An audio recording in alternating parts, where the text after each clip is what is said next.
Hello everyone, મારું નામ શૈલેષ કુમાર ઢોલા. હું તમારું બધાનું ફરીથી નવા લેક્ચરમાં ફરીથી સ્વાગત કરું છું. થર્મોડાયનેમિક્સના નવા લેક્ચરમાં આપણું બધાનું ફરીથી આવકારું છું. અને આગળના લેક્ચરમાં આપણે કાર્નોટ એન્જિન અને ઉષ્માગતિશાસ્ત્રના બે વિધાનો, ક્લોસિયસ સ્ટેટમેન્ટ અને કેલ્વિન પ્લાન્ક સ્ટેટમેન્ટની વાત કરેલી. ત્યારબાદ કાર્નોટ એન્જિનની વાત કરેલી, કેટલી પ્રક્રિયાઓ આવે, કઈ કઈ પ્રોસેસ આવે, દરેક પ્રોસેસના ઇક્વેશન શું છે, પી વી અને ટી વચ્ચે સંબંધ શું છે. પછી એમાં જોયેલું કે કાર્નોટ એન્જિન છે એ બે તાપમાન વચ્ચે કામ કરે, એક તો છે ઊંચું તાપમાન T1 અને નીચું તાપમાન T2. ત્યારબાદ આપણે કાર્નોટ એન્જિનની એફિશિયન્સી એટલે કાર્યક્ષમતાની વાત કરેલી અને જોયેલું કે કોઈ પણ એન્જિનની કાર્યક્ષમતા કાર્નોટ એન્જિનથી કેવી હોય, હંમેશા ઓછી જ હોય છે. અને કાર્નોટ એન્જિનની એફિશિયન્સી વધારવા માટે આપણે શું કરવું જોઈએ, કાર્નોટ એન્જિનની એફિશિયન્સી 100% કેમ ન હોઈ શકે, એ બધી વાત આપણે ડિસ્કસ કરેલી. તો આજે આપણે થોડુંક એ બધું રિવિઝન કરીને હવે માત્ર આના દાખલાની પ્રેક્ટિસ કરશું.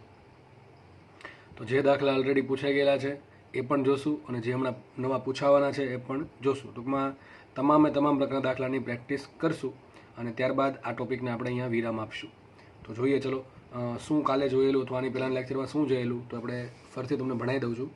તો સૌથી પહેલાં આપણે જોયું હતું હીટ એન્જિન. ફટાફટ હું કહી દઉં છું. હીટ એન્જિન સમય દોરું છું, હીટ એન્જિનનો ડાયાગ્રામ. પછી આપણે જોયેલું રેફ્રિજરેટર અથવા ફ્રીજ. અને લાસ્ટમાં આપણે વાત કરેલી હીટ પંપની. મેં તમને કીધું હતું કે તમે જે ડાયાગ્રામ જે છે એની થોડીક પ્રેક્ટિસ કરશો એટલે તમને આરામથી એના દાખલા અને એનો થિયરીનો કોઈ પણ ક્વેશ્ચન પૂછાય તમને આવડી જશે. ચલો, તો મને કે સપોઝ પહેલાં આ પ્રમાણે ડાયાગ્રામ દોરી દેવાનો, આવો સિમ્પલ ડાયાગ્રામ ત્રણેય માટે દોરી દઈએ આપણે.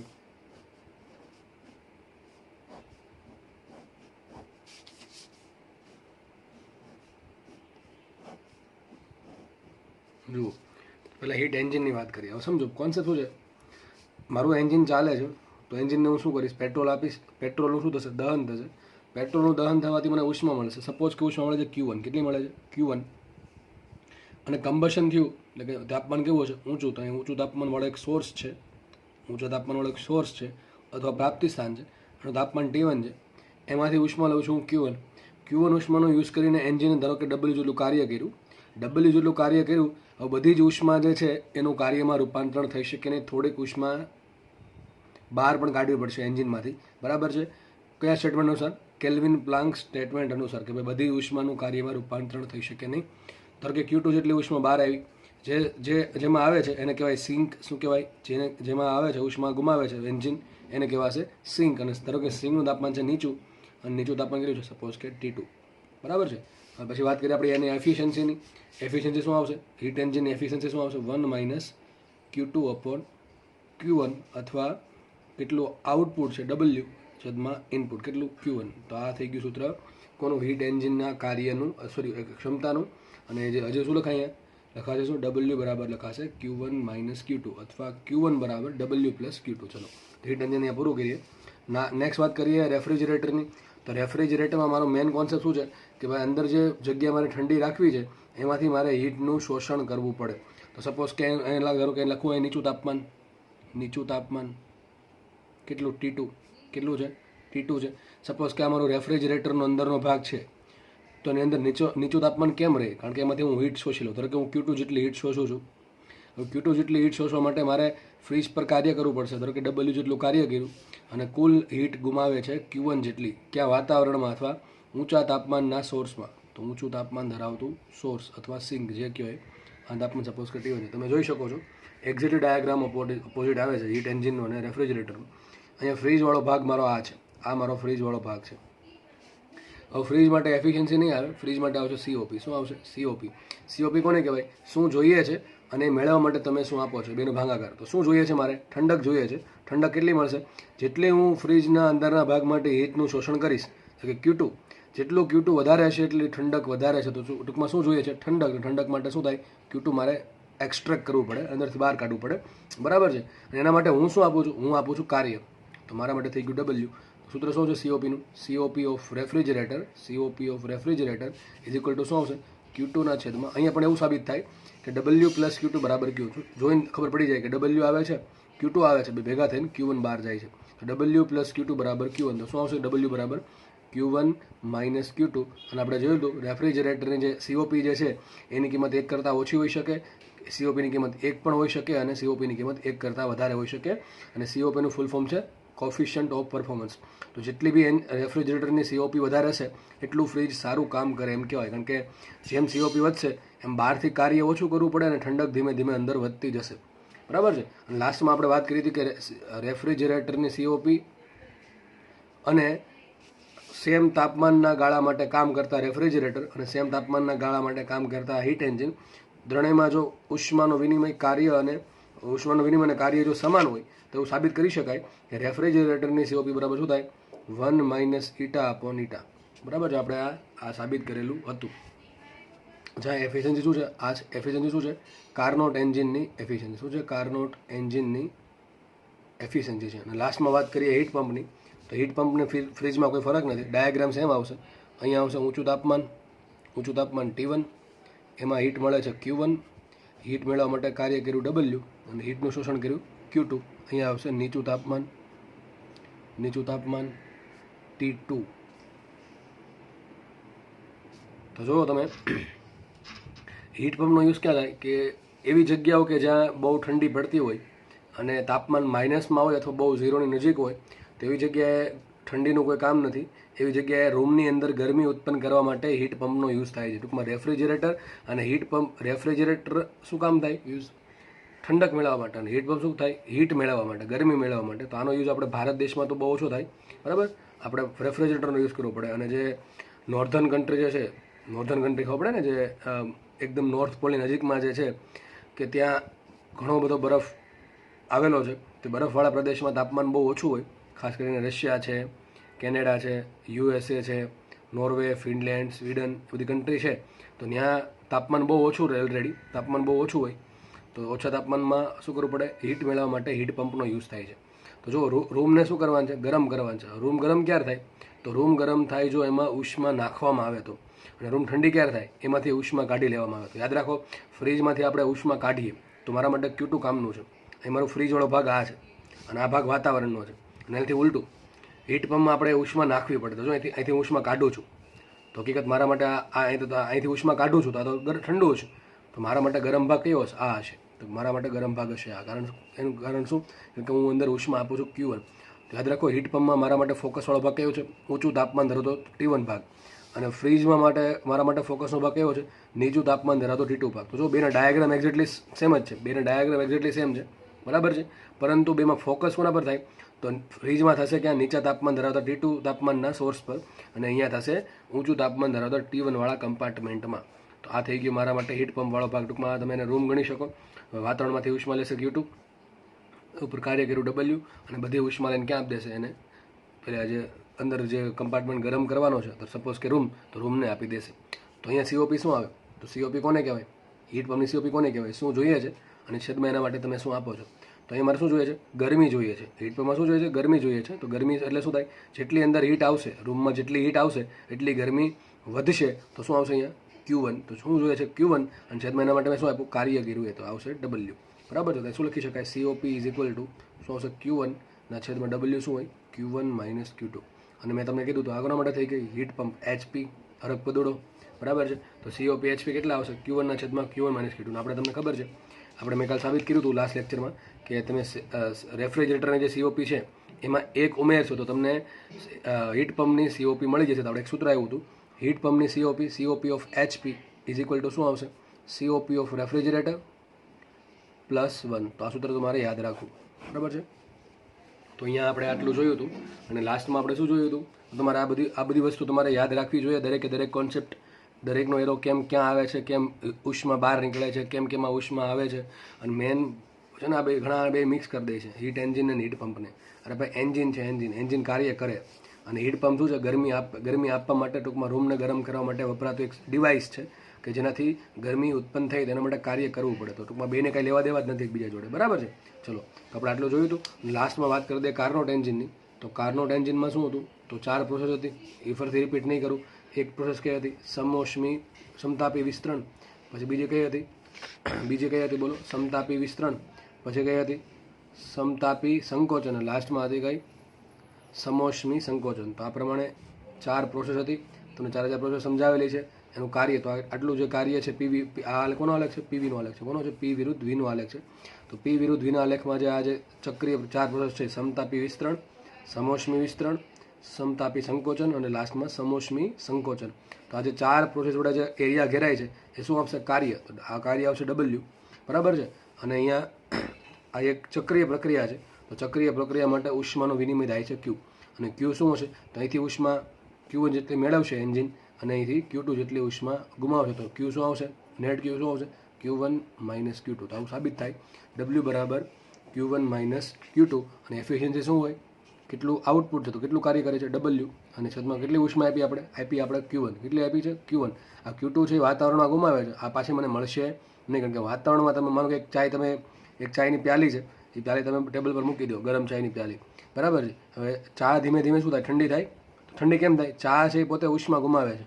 તો ઉષ્મા મળી કોને? વાતાવરણને મળીને. હવે તમને એમ કહેવામાં આવે કે ભાઈ વાતાવરણ પાસેથી એ ઉષ્મા લઈ લો અને ફરીથી ચાને આપી દો અને ચાને ગરમ કરી દો. પોસિબલ છે કે નહીં? નથી પોસિબલ, બરાબર ને. અહીંયા આવે ઉષ્માગતિશાસ્ત્રનો બીજો નિયમ.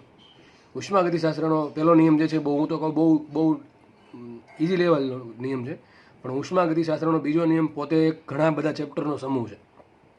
એટલે તમારા જે સિલેબસમાં છે એ બહુ ઉપર છેલ્લે માહિતી આપે છે, બરાબર છે. ઉષ્માગતિશાસ્ત્રનો બીજો નિયમ જે છે એ બહુ ઉપર છેલ્લે ખાલી 2 સ્ટેટમેન્ટ આપી દીધા છે. બાકી એમાં એન્ટ્રોપી આવે, પ્રક્રિયા કઈ દિશામાં થશે, એમાં એવું સાબિત કરી શકાય. યાદ રાખજો કે કાર્યનું 100% હીટમાં રૂપાંતરણ થઈ શકે, પરંતુ હીટનું 100% કાર્યમાં રૂપાંતરણ થાય નહીં, બરાબર છે. તો કાર્યનું પછી એ પણ અપાય કે ભાઈ જે પ્રોસેસ છે એ કઈ દિશામાં થશે, બરાબર છે. તો આપણે ઉપર સુધી વાત કરશું, જેટલી સિલેબસમાં છે એટલી ખોટું સિલેબસ લેન્ધી થશે અને જે પછી જરૂર જે છે એ આવડશે નહીં, તમને બીજું બધું આવડી જશે. એટલા માટે આપણે લિમિટમાં જ હું તમને એક્સ્ટ્રા નોલેજ આપું છું, બરાબર છે. અહીંયા પણ તો ચલો જોઈ લઈએ શું આવશે. એફિશિયન્સી આવશે કાર્યના છેદમાં Q1. હવે કાર્યને શું લખાય? એફિશિયન્સી શું લખાશે? Q1 - Q2 બાય Q ને શું થશે? 1 - Q2 બાય Q1. આવું થશે. અને બીજી વાત, મેન વાત, કાર્નોટ એન્જિનમાં એવું સાબિત થાય Q2 by Q1 is equal to T2 by T1. તો આપણે લખી શકીએ શું આવશે એફિશિયન્સી? 1 - T2 by T1. તો આ સૂત્ર બહુ IMP છે કાર્નોટ માટે, ખાલી માત્ર લાગુ પડે કાર્નોટને. અને આ સૂત્ર કોને છે? કોઈ પણ એન્જિનને લાગુ પડે. આપણે જોયું હતું હીટ પંપની એફિશિયન્સી શું હતી? આ જ હતી, 1 - Q2 બાય Q1. કાર્નોટની એટલી જ આવે છે, પણ કાર્નોટમાં એક્સ્ટ્રા આ આવે કે કાર્નોટમાં Q2 બાય Q1 બરાબર T2 બાય T1 સાબિત થાય. તો અહીંયા આવશે 1 - T2 બાય T1. અને કાર્નોટ એન્જિન એક આદર્શ એન્જિન છે.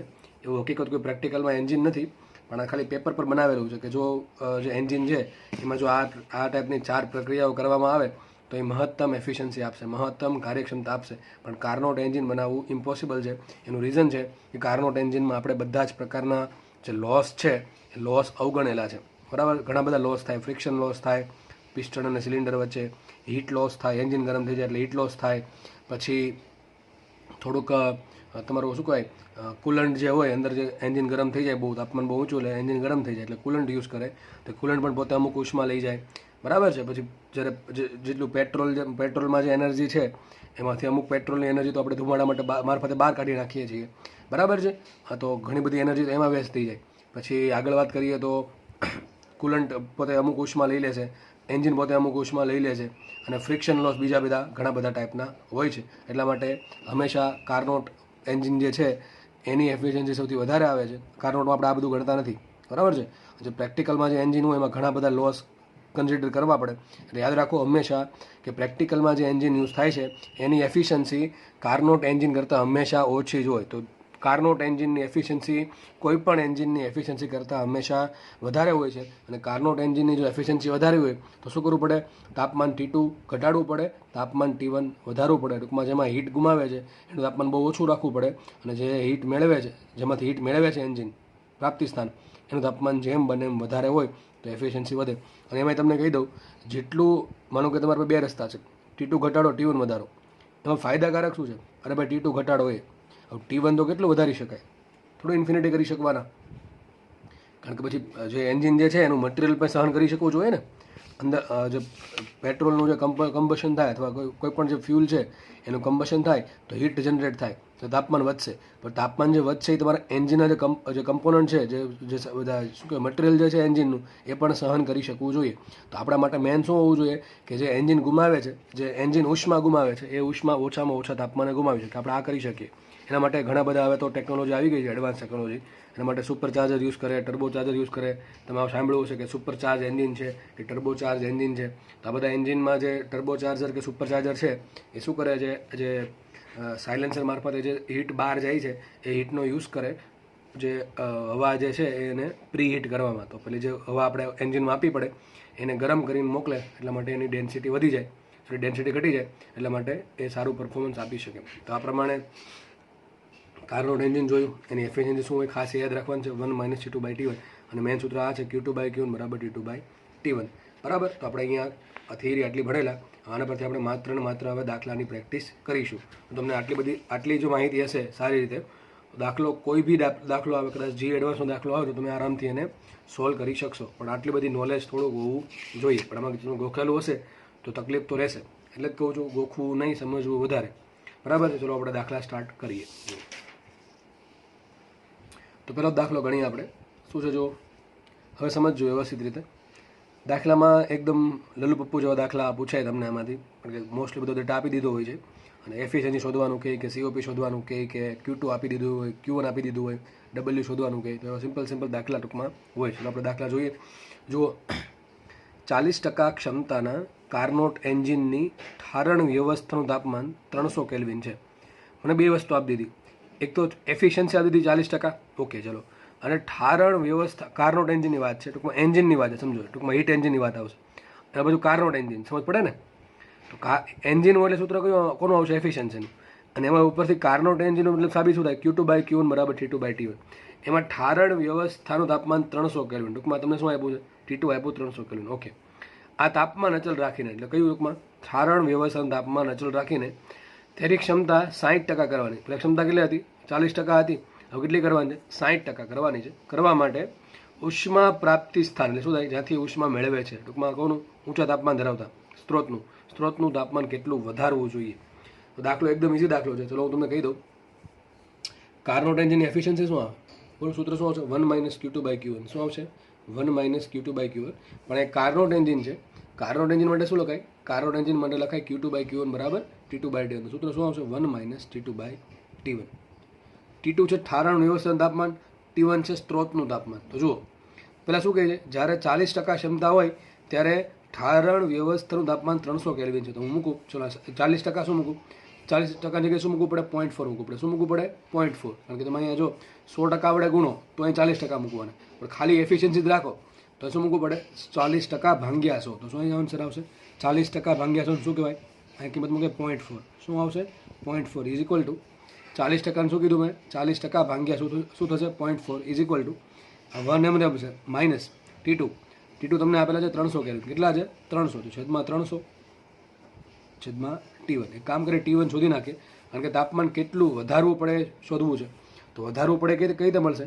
મારી પાસે પ્રારંભિક તાપમાન હોય, અંતિમ તાપમાન હોય, બેન બાદબાકી કરીશ તો મને કેટલું તાપમાન વધારવું પડે એ મળશે.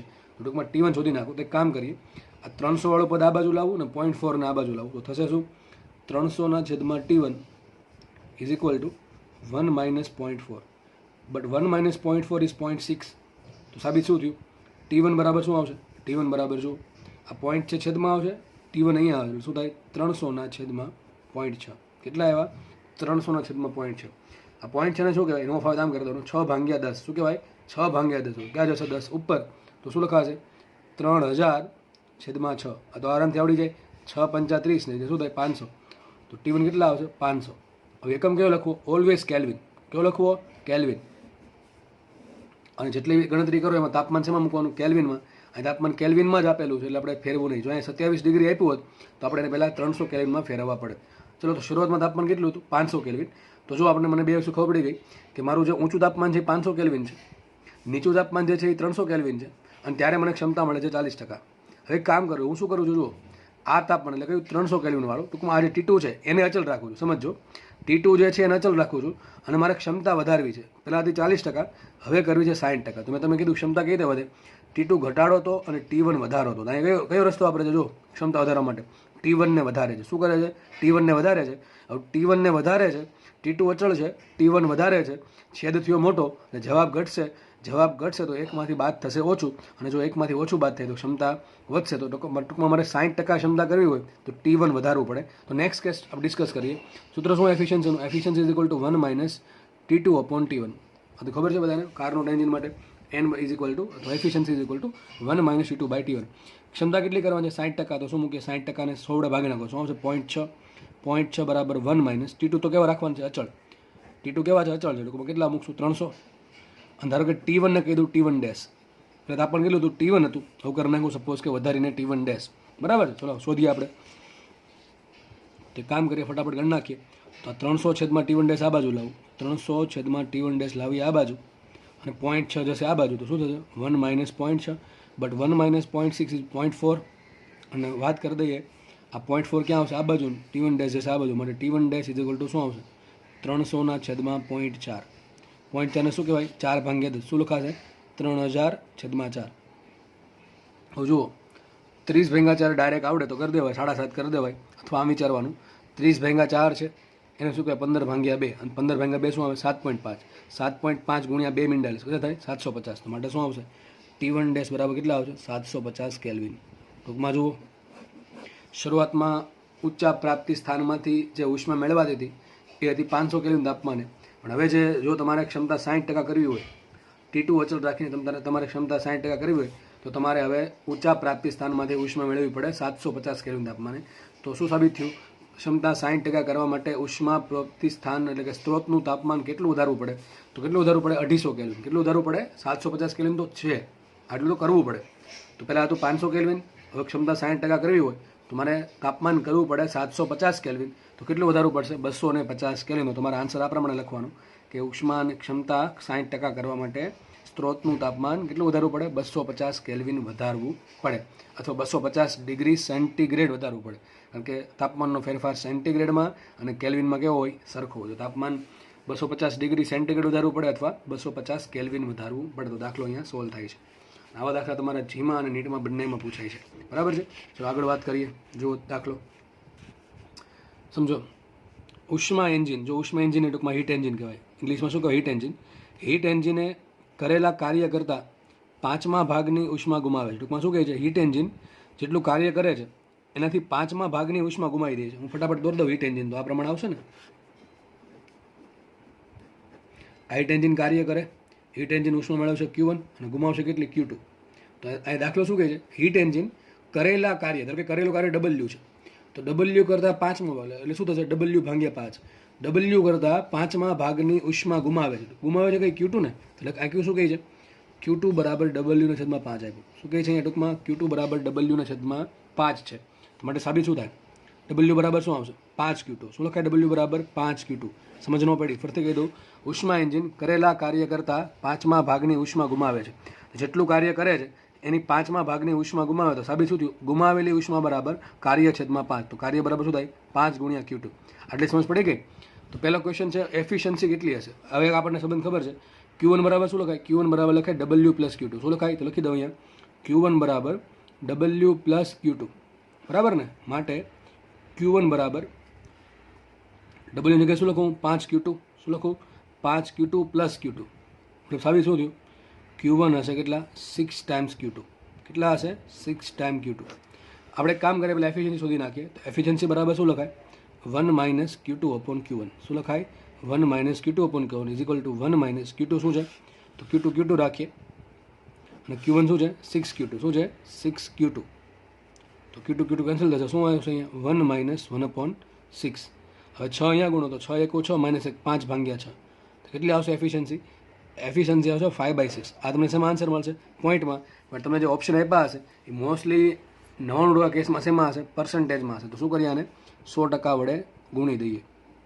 હવે કરવા આપણે 5 ભાગ્યા 6. 5 ભાગ્યા 6 ન આવડે તો શું કરવું પડે? 50 ભાગ્યા 6. હવે વિચારો 50 ભાગ્યા 6 આપણે મનમાં કરી દઈએ તો શું થાય?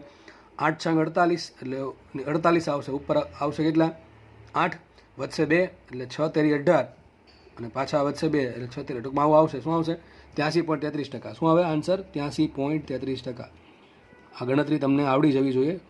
આપણે આ ધોરણ 5ની વાત કરી કે ભાગાકાર કરવાની, બરાબર. તો શું આન્સર આવશે 83.33% ક્ષમતા થાય. અને બીજી છે મેળવેલ ઉષ્મા. મેળવેલ કોણ એન્જિને કઈ ઉષ્મા મેળવે Q1. Q1ને કાર્ય સ્વરૂપે મેળવવું. ટૂંકમાં જે Q1 જે છે એ આપણે કઈ સ્વરૂપે મેળવ્યા હતા Q2 સ્વરૂપે મેળવ્યા હતા. તમારે એને મેળવવાના છે કાર્ય સ્વરૂપે. તો આરામથી મળી જાય. આપણે શું કરવું પડે Q2 ની જગ્યાએ શું મૂકી દે W/5 તો મૂકી દઉં અહીંયા. આ 6 એમને રાખું અને Q2 ની જગ્યાએ શું લખાય W/5. તો મારો આન્સર આવી ગયો. કેટલો આન્સર આવશે 6/5 એટલે કેટલા થાય 1.2 ટાઈમ્સ W. સમજ પડે છે. તો Q1 શું હશે 1.2 ટાઈમ્સ W હશે. તમારા બે આન્સર આવી ગયા. ક્ષમતા કેટલા ટકા હશે 83.33%. અને મેળવેલ ઉષ્મા એટલે શું થાય Q1 કેટલા હશે 1.2 ગણા કાર્યના. સમજ પડે છે.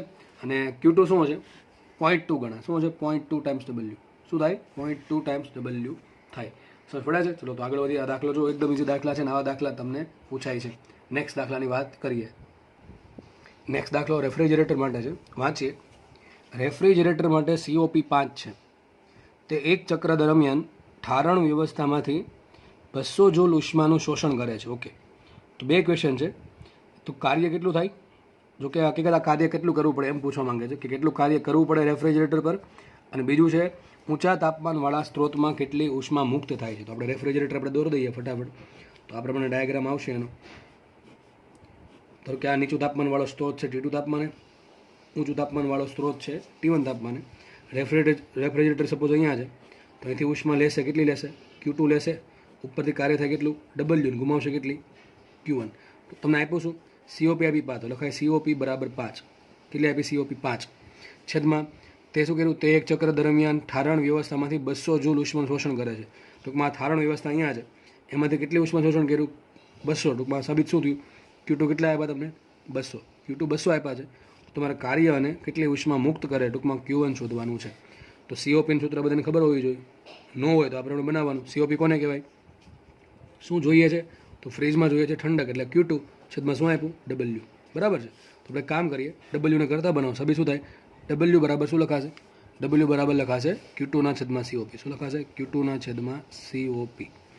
Q2 કેટલા છે 200 છેદમાં COP કેટલી છે 5. કેટલી છે 5. તો આવશે શું માટે W બરાબર કેટલા આવશે 40 જૂલ. તો જુઓ તમે તમારું જે ફ્રીજ છે એના પર 12 થી 40 જૂલ કાર્ય કરો તો પણ અંદરથી 200 જૂલ ઉષ્માનું શોષણ કરે છે. એટલે COP સારી છે એમ કહેવાય. ટૂંકમાં COP સારી હોય એટલે શું થાય તમારે બહારથી કામ ઓછું કરવું પડે તો પાવર ઓછો ટૂંકમાં બિલ ઓછું આવે ઇલેક્ટ્રિસિટી બિલ. બરાબર. એક ક્વેશ્ચનનો આન્સર મળી ગયો. આ તો આરામથી મળી જાય. ઊંચા તાપમાનવાળા સ્ત્રોતમાં મુક્ત થતી ઉષ્મા. ચલો ખબર જ છે આપણને Q1 બરાબર શું થાય Q1 બરાબર Q2 પ્લસ W. તો શું આન્સર આવશે 200 પ્લસ 40 શું થશે કુલ 240 જૂલ. શું આવશે 240 જૂલ. તો આ તમારો આન્સર આવી ગયો. બરાબર. તો તમે જુઓ દાખલો એકદમ ઇઝી ટાઈપના દાખલા પૂછાય છે આમાંથી. બરાબર છે. ચલો આગળ વાત કરીએ. નેક્સ્ટ દાખલો લઈએ. જો નેક્સ્ટ દાખલો ઉષ્મા એન્જિન. કોની વાત કરીએ ઉષ્મા એન્જિન એટલે કે હીટ એન્જિનની. હીટ એન્જિનની ક્ષમતા તમને આપી 25%. તો લખાય એફિશિયન્સી બરાબર 25% અથવા 0.25 અથવા 1/4. તમે ગમે એ લખી શકો. 25% છે. ઓકે. તેણે ચક્ર દરમિયાન મેળવેલ ઉષ્મા અને ગુમાવેલ ઉષ્માનો તફાવત 100 જૂલ છે. કેટલો છે 100. શું કહે છે તેણે ચક્ર દરમિયાન મેળવેલ ઉષ્મા. હવે હીટ એન્જિનનો આપણે ફટાફટ ડાયાગ્રામ દોરી દેવાનો અહીંયા સાઈડમાં. સમજ ન પડતી હોય તો બધા દાખલામાં ડાયાગ્રામ દોરવા જરૂર નથી. તમને જો કદાચ જરૂર પડતી હોય તો દોરવાનો. તો અહીંયા શું થાય Q1 ઉષ્મા મેળવે હીટ એન્જિન W જેટલું કાર્ય કરે અને Q2 ઉષ્મા ગુમાવે. તો શું કહે છે તેણે ચક્ર દરમિયાન મેળવેલી ઉષ્મા એટલે Q1 અને ગુમાવેલી ઉષ્મા એટલે કે Q2 એનો તફાવત. તો શું કહે છે Q1 માઇનસ Q2. શું કહે છે Q1 માઇનસ Q2. તો Q1 માઇનસ Q2 કેટલા છે 100 જૂલ છે. કેટલા છે 100 જૂલ. ઓકે. તો તેણે મેળવેલ ઉષ્મા ગુમાવેલ ઉષ્મા અને કાર્ય મેળવો. આપણે બધી વસ્તુ શોધવાની છે. એકદમ ઇઝી દાખલો છે. સૂત્ર શું આવે એફિશિયન્સીનું સૂત્ર બોલો. એફિશિયન્સી બરાબર શું લખાય એફિશિયન્સી બરાબર લખાય 1 માઇનસ Q2 બાય Q1. શું લખાશે 1 માઇનસ Q2 બાય Q1. માટે એફિશિયન્સી બરાબર Q1 ને ગુણો શું લખાશે ઉપર Q1 minus Q2 by Q1. શું લખાશે Q1 minus Q2 by Q1. તો Q1 ને આપણે કરતા બનાવીએ તો Q1 બરાબર શું આવશે Q1 બરાબર આવશે Q1 માઇનસ Q2 છેદમાં એફિશિયન્સી. તો આપણે સાઈડમાં ગણતરી કરી દઉં છું. તો Q1 બરાબર શું લખાય Q1 ઇઝ ઇક્વલ ટુ હવે Q1 માઇનસ Q2 તમને કેટલા આપ્યા? 100 જૂલ આપ્યા. કેટલા આપ્યા છે? 100 જૂલ તમને આપેલા છે, તો ઉપર લખો 100 જૂલ છેદમાં એફિશિયન્સી કેટલી આપી? 25%. એટલે કેટલું થાય? 0.25 ને 0.25 શું કહેવાય? 1/4. તો આવશે 1/4. તો કેટલો આવશે Q1? 400 જૂલ. કેટલો આવશે? 400 જૂલ. તો આપણને એક આન્સર મળી ગયો. Q1 કેટલા આવે છે? 400. જો Q1 માઇનસ Q2 400 જૂલ છે. Q1 માઇનસ Q2 100 જૂલ છે, અને એમાં Q1 કેટલા છે? 400. તો Q2 કેટલા હોય? 300. ખબર પડે કે નહીં? સમજ પડે છે? તો આપણે એફિશિયન્સી આપેલી છે, Q1 માઇનસ Q2 આપેલા છે.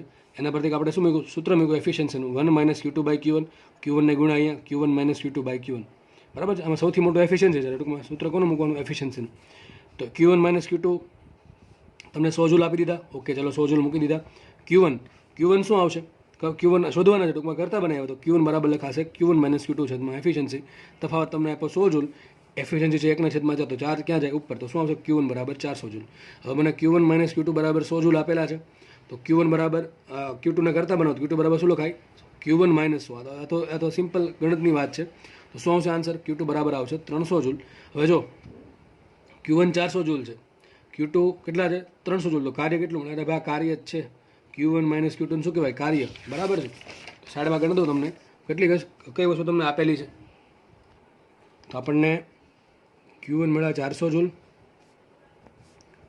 Q1 માઇનસ Q2 કેટલા છે? 100 જૂલ. જે કાર્ય થશે. કેમ હમણાં કહું છું. આના પરથી Q2 મળ્યા કેટલા? 300 જૂલ. તમને ખબર જ સૂત્ર છે, Q1 બરાબર Q2 પ્લસ W. તો Q2 આ બાજુ લાવો તો શું થાય? Q1 માઇનસ Q2 બરાબર W. અથવા 400 માઇનસ 300 કરો શું મળે? 100 જૂલ. તો બધી વસ્તુ મળી ગઈ. કાર્ય કેટલું આવશે? 100 જૂલ. તો દાખલો જો એકદમ સિમ્પલ દાખલો હતો ને અહીંયા સોલ્વ થાય છે. નેક્સ્ટ દાખલાની વાત કરીએ આપણે. જો ઘણા બધા ક્વેશ્ચન છે, 5 ક્વેશ્ચન છે. આમાં તમને 5 ક્વેશ્ચન તો પૂછશે નહીં, પાકું છે. કોઈ પણ એક પ્રશ્નમાંથી પૂછાઈ શકે. બરાબર? ચલો વાત કરીએ. તો જુઓ, પેટ્રોલ એન્જિન ચક્ર દરમિયાન, ટૂંકમાં એક તમને ખબર છે એન્જિન જે છે એ કઈ પ્રોસેસ પર કામ કરે? ચક્રીય પ્રક્રિયા. એમાં એક ચક્ર દરમિયાન શું કહે છે? એક ચક્ર દરમિયાન પેટ્રોલ એન્જિન એક ચક્ર દરમિયાન, ટૂંકમાં એક આખી પ્રોસેસ પૂરી કરે ત્યાં સુધીમાં, તો પેટ્રોલ એન્જિન એક ચક્ર દરમિયાન 10,000 જૂલ ઉષ્મા મેળવીને, ટૂંકમાં આ એન્જિન છે આટલી ઉષ્મા મેળવે છે. બરાબર? કેટલી ઉષ્મા મેળવે છે? 10,000 જૂલ ઉષ્મા મેળવીને 2,000 જૂલ ઉષ્માનું કાર્યમાં રૂપાંતરણ કરે છે. જુઓ, તો ઉષ્મા મેળવે છે કેટલી? 10,000 જૂલ. એમાંથી કાર્યમાં કેટલી વાપરે છે? 2,000 જૂલ. તો બાકીની ક્યાં જતી હોય? કેટલી બધી? 8,000 જૂલ ઉષ્મા ક્યાં જતી હોય? વાતાવરણમાં જતી હોય. એમ જોકે એમ તો ના કહી શકાય વાતાવરણમાં જાય, પણ એક્ઝેક્ટલી ઘણી બધી જગ્યાએ લોસમાં જાય છે. તો મારે એ જોવાનું છે કે કાર્યમાં કેટલી આવી. ભલે બીજી બધી ગમે ને જાય, વાતાવરણમાં જાય કે એન્જિનને ગરમ કરવામાં જાય કે કુલન્ટ સાથે જાય કે કોઈ પણ એક્સેટ્રા ફ્રિક્શનમાં, ટૂંકમાં ગમે ને જાય. મારે એ જોવાનું છે કે એન્જિનને હીટ મળે છે કેટલી. તો કેટલી મળે છે હીટ? Q1. શું આવશે? Q1 બરાબર એ 10,000 જૂલ. કેટલી આવશે? 10,000 જૂલ. એમાંથી કાર્યમાં કેટલી વાપરે છે? તો કાર્યમાં વાપરે છે માત્ર, જો શું લખ્યું છે, એમાંથી ઉષ્મા મેળવીને માત્ર 2,000 જૂલનું કાર્યમાં રૂપાંતરણ કરે છે. તો કાર્ય કેટલું થયું? 2,000 જૂલ જેટલું કાર્ય. તો એક ચક્રની વાત છે. બરાબર? દરેક ચક્ર વખતે આવું થાય. કારણ કે 5 ચક્ર થયા તો કુલ કેટલી ઉષ્મા મેળવશે? 5 ચક્રમાં. એક ચક્રમાં કેટલી મળે છે? 10,000. તો 5માં કેટલી મળે? 50,000. અને અહીંયા કેટલી મળે? એક ચક્રમાં કાર્ય કેટલું થાય? 2,000 જૂલ. તો 5માં કેટલું થાય? 10,000 જૂલનું. તો 50,000 જૂલ ઉષ્મા મેળવશે, એમાંથી 10,000 જૂલનું કાર્યમાં રૂપાંતર કરે, 40,000 જૂલ ઉષ્માનો વ્યય થાય છે. તેથી Q2 કેટલા મળશે? Q2 મળશે કેટલા? 8,000 જૂલ. કેટલા મળે?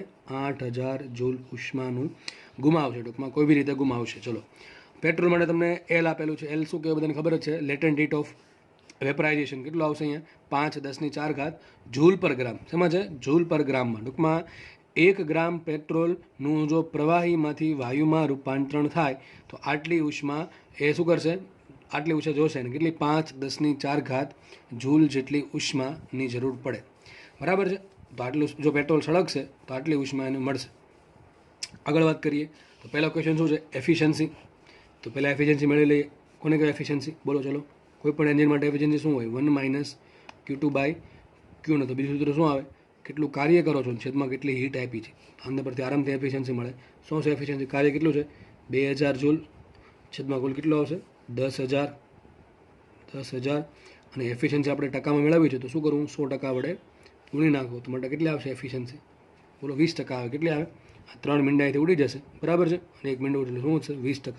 વિચારો, ખાલી 20% એફિશિયન્સી છે. કેટલી એફિશિયન્સી છે? 20%. 20% એફિશિયન્સીનો મતલબ એમ થાય કે તમે 100% ઉષ્મા આપો છો, એમાંથી માત્ર 20% ઉષ્માનું જ કાર્યમાં રૂપાંતરણ થાય છે અને 80% ઉષ્મા એન્જિન આડાવડી રીતે ગુમાવી દે છે. બરાબર છે. નેક્સ્ટ વાત કરીએ.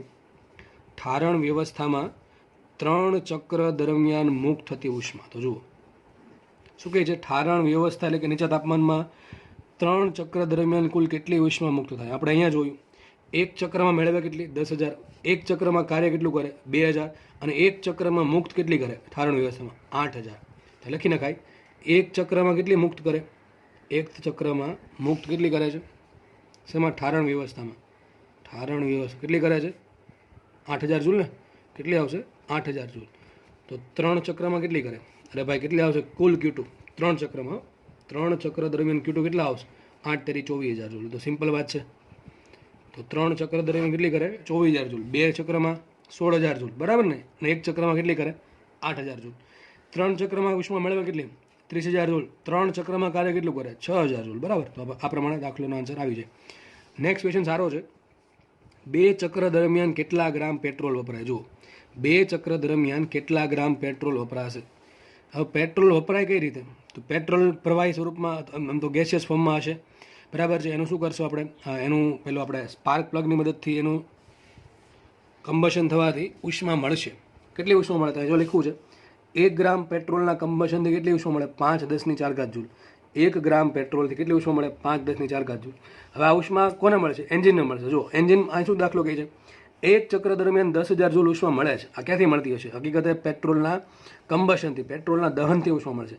તો પેટ્રોલના દહનથી એક ચક્ર દરમિયાન કેટલી ઉષ્મા મળે છે 10,000 જૂલ ઉષ્મા એ પેટ્રોલના દહનથી મળે છે. જુઓ વાત કરી 2 ચક્ર દરમિયાન કેટલા ગ્રામ પેટ્રોલ વપરાય, તો આપણે શોધવું પડે કે 2 ચક્ર દરમિયાન પેટ્રોલ કેટલી ઉષ્મા આપે. તો અહીં શું મેળવે આપણને 2 ચક્ર દરમિયાન પેટ્રોલ કેટલી ઉષ્મા આપે એ જો મને મળી જાય તો એમ અને સંબંધ છે 1 ગ્રામ પેટ્રોલ કેટલી ઉષ્મા આપે 5×10⁴. સમજ પડે છે કે નહીં, 1 ગ્રામ પેટ્રોલ તમને 5×10⁴ જૂલ ઉષ્મા આપે છે. અહીંયા કીધું છે 2 ચક્ર દરમિયાન કેટલા ગ્રામ પેટ્રોલ વપરાશે. તો એટલે એક કામ કરી નાખીએ, 2 ચક્ર દરમિયાન પેટ્રોલ કેટલી ઉષ્મા આપે તો ગણી દઉં. અહીંયા પાછળના પેજ પર ગણું છું. જુઓ હવે પાછળના પેજ પર ગણતા પહેલાં હું તમને કહી દઉં કે પેટ્રોલ એક ચક્રમાં કેટલી ઉષ્મા આપે છે 10,000 જૂલ, તો 2 ચક્રમાં કેટલી આપશે 20,000 જૂલ આપશે. આપણે કામ કરીએ કે 1 ગ્રામ પેટ્રોલ કેટલી ઉષ્મા આપે આપણને 5×10⁴ જૂલ આપે છે. મારું એન્જિન 2 ચક્ર દરમિયાન 20,000 જૂલ ઉષ્મા લેતું હોય તો કેટલું પેટ્રોલ બાળે મને મળી જાય. ચલો તો નેક્સ્ટ પેજ પર ગણતરી કરીશ. દાખલા નંબર 3 ગણીએ.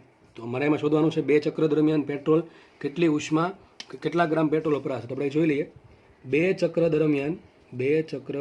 દરમિયાન કેટલી ઉષ્મા મળે છે, મળતી ઉષ્મા પેટ્રોલમાંથી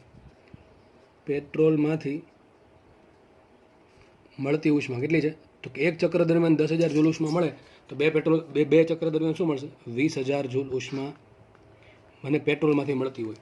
હવે પેટ્રોલ માટે એલ કેટલા આપ્યા 5×10⁴ જૂલ પર ગ્રામ આટલી ઉષ્મા પેટ્રોલ આપે છે, બરાબર. મતલબ શું થયો કે 5×10⁴ જૂલ ઉષ્મા જો પેટ્રોલ આપતું હોય તો 1 ગ્રામ પેટ્રોલ બળે તો 20,000 જૂલે કેટલું બળે. આરામથી મારો દાખલો સોલ્વ થાય.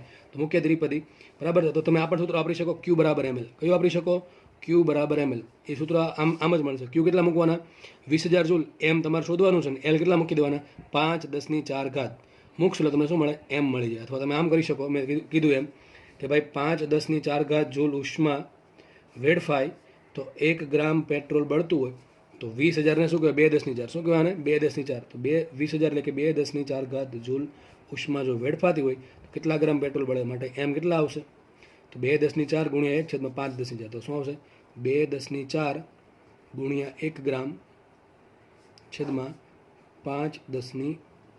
તો શું આવશે 10⁴ ઉઠશે શું વધશે 2/5. 2/5 શું કહેવાય 0.4. શું કહેવાય સોરી, તો કેટલા આન્સર આવશે 2/5. 2/5 શું કહેવાય 0.4. તો માટે m = 0.4 ગ્રામ. તો આટલું પેટ્રોલ બળે, કેટલું બળે 0.4 ગ્રામ, બરાબર છે. ગ્રામમાં આન્સર છે, કિલોગ્રામમાં આન્સર નથી, બરાબર. તો આન્સર આવશે 2/5 એટલે કે 0.4 ગ્રામ પેટ્રોલ તમારું બળશે. કેટલા ચક્ર દરમિયાન 2 ચક્ર. મતલબ શું થયો એક ચક્રમાં 0.2 ગ્રામ પેટ્રોલ બળતું હોય. તમે અહીંથી પણ આન્સર મેળવી શકો છો. Q = ml. Q કેટલા મૂકવાના 20,000 એટલે કે 2×10⁴. એમ શોધવાનું છે ને એલ કેટલા મૂકવાના 5×10⁴. તો આ બાજુ છે 2×10⁴, આ બાજુ છે 5×10⁴. 10⁴ ઉડી જશે શું હશે 2/5 અને એમ શેમાં મળશે ગ્રામમાં, કારણ કે જે તમને હીટ આપી છે એલ સમય આપી છે 5×10⁴ જૂલ પર ગ્રામ. ટૂંકમાં 1 ગ્રામમાંથી આટલી ઉષ્મા મળે, કેટલી 50,000 જૂલ પેટ્રોલમાં. બરાબર છે. દાખલો અહીંયા સોલ્વ થાય છે. નેક્સ્ટ ક્વેશ્ચન 4 નંબરનો સોલ્વ કરીએ. એના માટે બધા દાખલાની રકમ વાંચવી પડશે. શું રકમ છે જુઓ થોડુંક ધ્યાનથી સમજજો. એન્જિન 1 સેકન્ડમાં 50 વખત ચક્રીય પ્રક્રિયા કરે તો અડધા કલાકમાં કેટલા ગ્રામ પેટ્રોલ વપરાય. બધા દાખલા એકદમ કોન્સેપ્ચ્યુઅલ છે અને એકદમ શું કહેવાય કોમન સેન્સ પર ડિપેન્ડ કરે છે. દાખલામાં કંઈ ગોખવાની વાત આવતી નથી જરા પણ. ચલો વાંચું છું ફરીથી. 1 સેકન્ડમાં 50 વખત ચક્રીય પ્રક્રિયા કરે તો અડધા કલાકમાં કેટલા ગ્રામ પેટ્રોલ વપરાય. હવે જુઓ તમે ઉપરનો દાખલો વાંચો. એ શું કહે છે 2 ચક્ર દરમિયાન કેટલા ગ્રામ પેટ્રોલ વપરાશે. જુઓ નેક્સ્ટ ક્વેશ્ચન એમ કહે છે 1 સેકન્ડમાં 50 ચક્રીય પ્રોસેસ થાય, 50 ચક્રીય પ્રક્રિયા થાય તો અડધા કલાક એટલે કેટલી થાય 30 મિનિટ. 30 મિનિટમાં કેટલા ગ્રામ પેટ્રોલનું દહન થાય. ચલો એવો ક્વેશ્ચન છે. અહીંયા મેં ઉપર એવું શોધ્યું કે 2 ચક્રમાં કેટલું પેટ્રોલ વપરાય 0.4 ગ્રામ. ટૂંકમાં સાબિત થયું 1 ચક્રમાં કેટલું પેટ્રોલ વપરાશે 0.2 ગ્રામ. તો મારે જો 1 સેકન્ડમાં કેટલા પ્રોસેસ થાય છે 50 ચક્રીય પ્રક્રિયા થાય 1 સેકન્ડમાં. 1 સેકન્ડમાં એન્જિન 50 વખત ચક્રીય પ્રક્રિયા કરે તો 30 મિનિટને પહેલાં ફેરવી દઈએ સેકન્ડમાં તો શું આવશે 30 × 60 એટલે 6 × 1800. તો 1800 સેકન્ડ થઈ. સમજો 30 મિનિટ એટલે શું થાય 1800 સેકન્ડ થાય ને. હવે જો 1 સેકન્ડમાં કેટલી ચક્રીય પ્રક્રિયા કરે 50 તો 1800 સેકન્ડમાં કેટલી કરશે. માટે કુલ ચક્રીય પ્રક્રિયા કેટલી થાય 1800 સેકન્ડમાં. તો 1 સેકન્ડમાં કેટલી થાય છે 50 તો 1800 સેકન્ડમાં 1800 × 50 એટલે શું આવશે 18×5 90 90 ને બીજા 3 મીંડા. બરાબર છે. આટલી વખત પ્રક્રિયા થાય, આટલી વખત ચક્રીય પ્રક્રિયા થાય. કેટલી 30 મિનિટમાં એટલે કે 1800 સેકન્ડમાં કેટલી પ્રક્રિયા થશે 90,000. કેટલી થાય કારણ કે 1 સેકન્ડમાં 50 થાય છે તો 1800 સેકન્ડમાં થાય 18×5 90 90,000 ચક્રીય 90,000 વખત ચક્રીય પ્રક્રિયા થશે 30 મિનિટમાં. આપણને ઉપર ખબર છે કે 2 ચક્રીય પ્રક્રિયા કરે તો 0.4 ગ્રામ પેટ્રોલ વપરાય, 1 ચક્રીય પ્રક્રિયા કરે તો 0.2 ગ્રામ વપરાય. તો 90,000 વખતમાં કેટલું વપરાય. માટે 1 ચક્ર દરમિયાન કેટલું પેટ્રોલ વપરાશે 0.2 ગ્રામ. કેટલું વપરાય 0.2 ગ્રામ. તો 90,000 ચક્ર દરમિયાન કેટલું વપરાય મળે કે ના મળે. માટે લખાય એમ બરાબર. ચલો શું આવશે એમ બરાબર બેનો ગુણાકાર શું આવશે અહીંયા 0.2 ગ્રામ છે ને આપણે કામ કરીએ એને ફેરવી દો કિલોગ્રામમાં છેદમાં શું આવશે 1000. તો શું થઈ ગયું આ 0.2 કિલોગ્રામ અને ઇન્ટુ પાછું કરી દઉં 90,000. તો 3 મીંડા ઉડી ગયા. શું વધશે 90 × 0.2. હવે 90 × 0.2 માંથી એક બિંદુ આપી દો તો શું આવશે 9 × 2 = 18. તો કેટલું આવશે 18 કિલો પેટ્રોલ. વિચારો અડધી કલાકમાં 18 કિલો પેટ્રોલ અડધી કલાકમાં 18 kg પેટ્રોલનો યુઝ થશે. તો આપણે જે ગાડી જે છે એમાં આટલી બધી પ્રોસેસ થતી ન હોય. બરાબર છે. ટૂંકમાં ગાડી છે એમાં કે 18 કિલો પેટ્રોલ ન વપરાય. આ પેટ્રોલ એન્જિન છે કંઈક મોટા ડિવાઇસનું એન્જિન હશે એટલા માટે અડધી કલાકમાં 18 કિલોગ્રામ પેટ્રોલ વાપરે છે. લગભગ એનો આન્સર 20 થી 22 લીટર જેવો આવે. આ અડધી કલાકની વાત છે. 1 કલાક કીધું હોત તો 36 કિલો આવત, 2 કલાક કીધું હોત તો 72 કિલો આવત. બરાબર. એ તો પણ જે પ્રમાણે તમારે સમય હોય એ પ્રમાણે તમારો આન્સર આવશે. દાખલો બીજી રીતે પણ સોલ્વ થાય. બીજી રીત કઈ છે તમારે 50 ચક્રીય પ્રક્રિયામાં કેટલી ઉષ્મા જોઈએ શોધી લેવાની. કઈ રીતે 1 ચક્રીય પ્રક્રિયામાં કેટલી ઉષ્મા જોઈએ 1 ચક્રીય પ્રક્રિયામાં કેટલી ઉષ્મા જોઈએ 10,000 જૂલ. સમજો 10,000 જૂલ. 1 સેકન્ડમાં આપણે 1 સેકન્ડમાં 50 થાય તો 1800માં કેટલી થાય 90,000 વખત થાય ને. તો શું કરવાનું તમારે 1 ચક્રીય પ્રોસેસમાં ઉષ્મા કેટલી જોઈએ. આ ટૂંકમાં તમને Q1 કેટલા જોઈએ છે 10,000 જૂલ. તો 90,000 ચક્રીય પ્રક્રિયામાં કેટલા જોઈએ તો 90,000 × 10,000 કરવાના. તમને કેટલી ઉષ્મા જોઈએ મળી જાય. અને Q મળી ગયું. Q બરાબર મૂકી દેવાનું ml તો પણ તમને એમ મળી જશે 18 કિલો. તો સેમ આન્સર આવશે. આ મેં થોડુંક કોમન સેન્સથી દાખલો ગણાવ્યો છે. Q બરાબર mlના એમાં જવું ના હોય તો સિમ્પલ આ પ્રમાણે ગણતરી કરી શકો કે 1 સેકન્ડમાં 50 ચક્રીય પ્રક્રિયા થાય તો 30 મિનિટમાં કેટલી થાય તો 30 મિનિટમાં થાય 90,000. હવે આપણે ઉપર જોયું હતું કે 1 ચક્ર દરમિયાન કેટલું પેટ્રોલ બળે 0.2 ગ્રામ. તો 90,000માં કેટલું બળે 18 કિલો જેવું બળશે.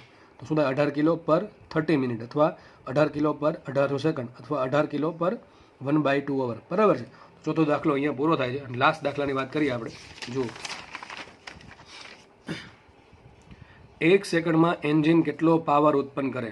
દાખલો એકદમ ઇઝી છે. આ દાખલા મારા માટે સૌથી IMP.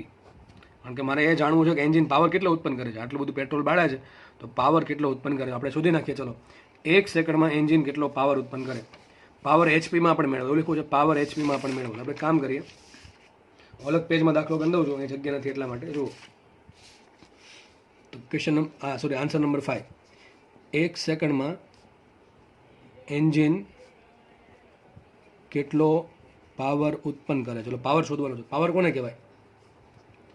કાર્ય છેદમાં સમય અથવા ઉર્જા છેદમાં સમય. જુઓ એન્જિન જે છે એને હું એક ચક્રમાં 10,000 જૂલ ઉષ્મા આપું છું. એમાંથી 2,000 જૂલ ઉષ્માનું કાર્યમાં રૂપાંતરણ કરે અને બાકીની 8,000 જૂલ ઉષ્મા એ આડે રીતે વ્યય કરી દે છે. તો મને પાવર ક્યાંથી મળશે? અહીંથી મળે, અહીંથી મળે, કઈથી મળે? અરે ભાઈ પાવર અહીંથી મળે ને. જે કાર્ય ઉત્પન્ન કરશે એનો પાવરમાં રૂપાંતરણ થશે. તો આપણે શું મૂકશું? કાર્ય.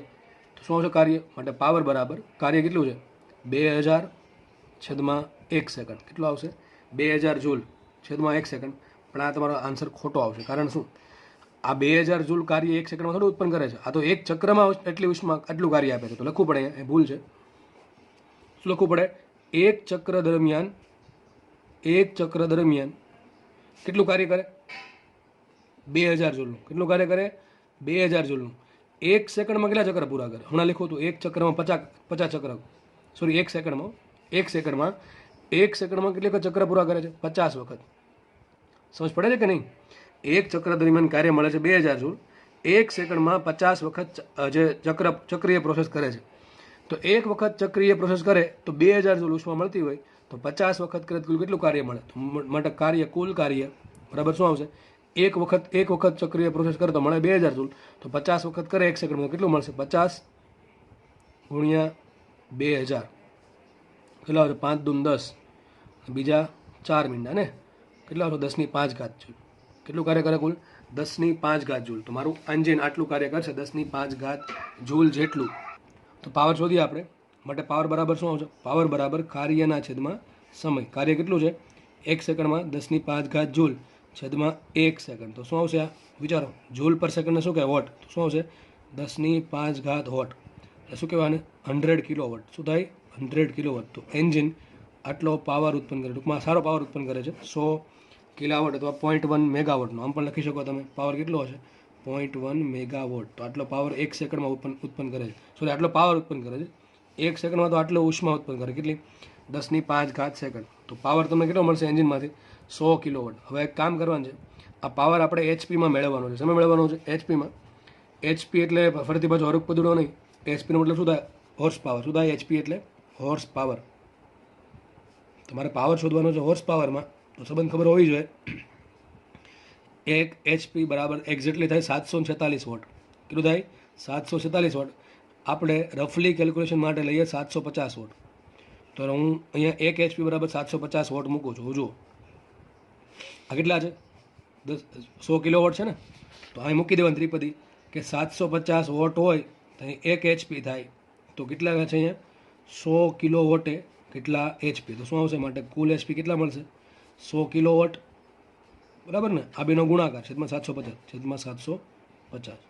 તો 100 કિલોવોટ છેદમાં 750. હવે આપણે આમ કરી દઈએ આને 100 લખી નાખું ઇન્ટુ 1000 થાય ને. ઇન્ટુ 1000 છેદમાં 750. હવે સમજો આ બે મીંડા ગયા. 25 ચોક 100 અને 25 તેરી 75. તો શું આવશે? 400/3. શું આવે? 400/3. હવે 400/3 ને આમ કરી દઈએ 300 + 100/3. 300/3 ને કહેવાય 100 અને 100/3 ને કહેવાય 33.33. તો શું આન્સર આવશે? માટે કેટલા એચપી થાય? એચપી આવશે કુલ 133.33. કેટલા આવશે? 133.33 એચપી પાવર ઉત્પન્ન કરે એમ કહેવાય. તો એન્જિન જે છે એ 100 કિલોવોટ પાવર ઉત્પન્ન કરે અથવા 133.33 પાવર એચપી ઉત્પન્ન કરે એમ કહી શકાય. હવે એક એચપી એટલે કેટલા થાય? 746 થાય. આપણે લીધા કેટલા? 750. છેદમાં હકીકત આવે શું? 750 નો આવે. શું આવે? 746 આવે. 746 આવશે. ટૂંકમાં આપણે છેદ કેવો કર્યો? 746 માંથી કર્યો મોટો. હવે છેદ મોટો કર્યો તો આન્સર કેવો આવશે? ઓછો. તો આન્સર મારો આનાથી વધારે આવશે.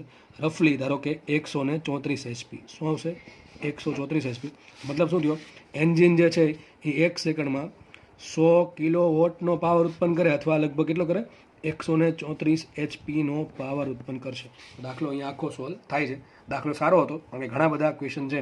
ફરીથી કહી દઉં, તમને બધા ક્વેશ્ચન પૂછાવવાની કંઈ આવશ્યકતા નથી. બરાબર છે. તમને કોઈ પણ આમાંથી એકાદ પ્રશ્ન પૂછી શકે. દાખલો તમે જોઈ શકો છો, દાખલો સારો છે, બરાબર. અને પછી આપણે ક્લાસ દાખલો સોલ્વ કરી લઈએ, પછી આપણે લેક્ચરને વિરામ આપશું.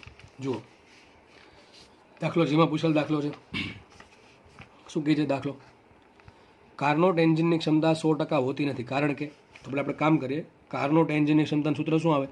1 - Q2/Q1 બરાબર 1 - T2/T1. જો કે આ વાત આપણે લેક્ચરમાં ડિસ્કસ કરેલી છે કે ક્ષમતા 100% કેમ ન હોય, બરાબર છે. તો ચલો, ક્ષમતા 100% ક્યારે થઈ શકે? તો n બરાબર મારે 100%, એટલે કેટલા થાય? n બરાબર 1 થાય ને. હું આને 100% કહી શકું, તો n કેટલા કહી શકું? n 1. તો મારે n બરાબર 1 જોઈએ, એટલે કે શું જોઈએ છે? 100% જોતા હોય તો મારે T2 - T1 શું કરવું પડે? 0 કરવું પડે. તો 1 - 0 શું થાય? 1. તો મારે T2/T1 ને શું કરવા પડે? 0 કરવા પડે. એના માટે રસ્તા બે છે. એક તો T2 છે એ 0 લેવું પડે, કાં T1 ઇન્ફિનિટી લેવું પડે, બરાબર છે. તો જો T2 0 થાય અથવા T1 ઇન્ફિનિટી થાય તો ક્ષમતા 100% મળે. પરંતુ T2 છે એ 0 કેલ્વિન પોસિબલ નથી, અને T1 છે એ ઇન્ફિનિટી પણ પોસિબલ નથી. એટલા માટે ક્ષમતા 100% ન હોય. તો આ મને સમજ છે. ચલો આપણે ઓપ્શન વાંચીએ. ઉષ્માનું ઉત્સર્જન અટકાવી શકાતું નથી, એવું આમાં કંઈ લાગુ પડતું જ નથી ઓપ્શન. તમારે 4 ઓપ્શન આપેલા છે, એમાંથી એક ઓપ્શન સાચો છે. ચલો જોઈએ. સારો ઉષ્મા પ્રાપ્તિ સ્થાન મળતો નથી. સારો ઉષ્મા પ્રાપ્તિ સ્થાન તો કોઈ દી મળે જ નહીં. કારણ શું છે? કારણ કે એમાં T1 ઇન્ફિનિટી હોય. T1 ઇન્ફિનિટી પોસિબલ જ નથી. લાસ્ટ વાત કરીએ. 0 કેલ્વિન તાપમાન મેળવી શકાતું નથી. આ સાચો આન્સર છે. શું? સી. જો 0 કેલ્વિન તાપમાન મળે, એટલે કે T2 જો 0 મળે તો એફિશિયન્સી 1, એટલે કે 100% મળે. તો સારી વાત તો આ છે, સી આવશે. શું આન્સર આવશે આમાં? સી ને ડી એક પણ નહીં આવે નહીં. તો કાર્નોટ એન્જિનની ક્ષમતા 100% હોતી નથી. એનું રીઝન એ છે કે 0 કેલ્વિન તાપમાન મેળવી શકાતું નથી. ઓપ્શન બી એટલા માટે નો આવે કે સારો ઉષ્મા પ્રાપ્તિ, કદાચ તમને સારો ઉષ્મા પ્રાપ્તિસ્થાન મળી પણ ગયો તો પણ તમારું એન્જિન જે છે એ તાપમાન સહન નહીં કરી શકે. એટલે T1 કોઈ ઇન્ફિનિટી પોસિબલ છે જ નહીં. સમજ પડે છે? આ તો આપણે વિચારવાનું જ ના આવે. સમજ પડે કે નહીં? T1 ઘણા કંઈક સર સારો ઉષ્મા પ્રાપ્તિસ્થાન મળી ગયો. અરે સારો ઉષ્મા, ધારો કે એક તમને ઉષ્મા પ્રાપ્તિસ્થાન મળ્યું કે માનો કે તમને 5 કરોડ કેલ્વિન તાપમાન આપી શકે છે, પણ તમે એવું મટીરિયલ છે કે જે 5 કરોડ કેલ્વિન તાપમાન સહન કરી શકે, તો મટીરિયલ કોઈ બનવાનું જ નથી આવું, બરાબર છે. તો ટૂંકમાં સારો ઉષ્મા પ્રાપ્તિસ્થાન મળે છતાં પણ કાર્નોટ એન્જિનની ક્ષમતા 100% પોસિબલ નથી.